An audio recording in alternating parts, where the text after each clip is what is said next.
Olivier, est-ce que tu pourrais nous parler de ton initiation, de comment tu es rentré, dans tout ce chemin que tu as traversé, jusqu'à aujourd'hui?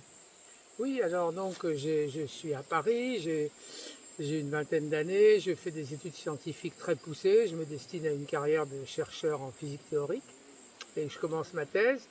Et puis à cette époque, 22-24 ans, j'ai une grande traversée du désert. Je sens qu'il y a deux choses qui manquent cruellement dans ma vie. Le premier, c'est le sens de la vie. Qu'est-ce que je fais là? Qu'est-ce qu'il y a vraiment à faire sur cette terre pendant le temps qu'on y est? Et puis aussi la souffrance qu'il y a autour de moi. Je sens que les gens sont dans le mal-être, il y a des gens déprimés, etc. Et je me dis, mais dans ce monde, il est quand même extraordinaire et pourquoi les gens ont tant de mal à vivre? Et je me dis, il y a des clés qui me manquent. Et vraiment, j'ai senti ce fait que des clés essentielles me manquent dans mon monde, dans ma société.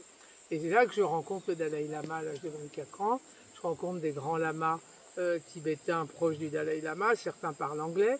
Et là, je découvre le sens, toute la perspective de la vie et de la mort dans le bouddhisme, et le sens de tout ça, et non seulement le sens, mais un sens très pratique, c'est-à-dire concrètement, comment aller vers plus de bonheur et vers plus d'utilité pour le monde, pour son entourage. Et là, je me dis, voilà, enfin des gens qui savent comment ça fonctionne. Un peu la vie mode d'emploi, si vous voulez. Et c'est le début de mon chemin bouddhiste qui m'amènera effectivement de bonheur en bonheur, même s'il y a eu évidemment des difficultés aussi. Dans ce même chemin, est-ce que tu dirais que le bouddhisme, est une religion?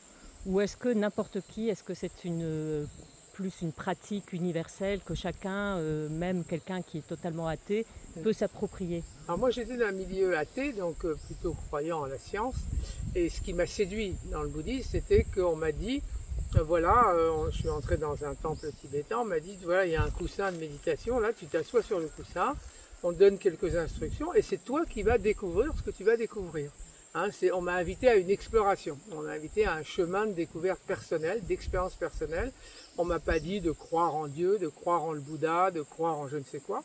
Et ça m'a vraiment séduit parce que j'avais l'esprit scientifique, j'ai toujours d'ailleurs dans un sens l'esprit d'exploration, l'esprit de curiosité, et le fait de pouvoir se découvrir soi-même par la méditation, c'était vraiment une idée très séduisante et je pense qu'il y a un grand appel dans le monde contemporain. Merci. C'est bien comme ça va, hein.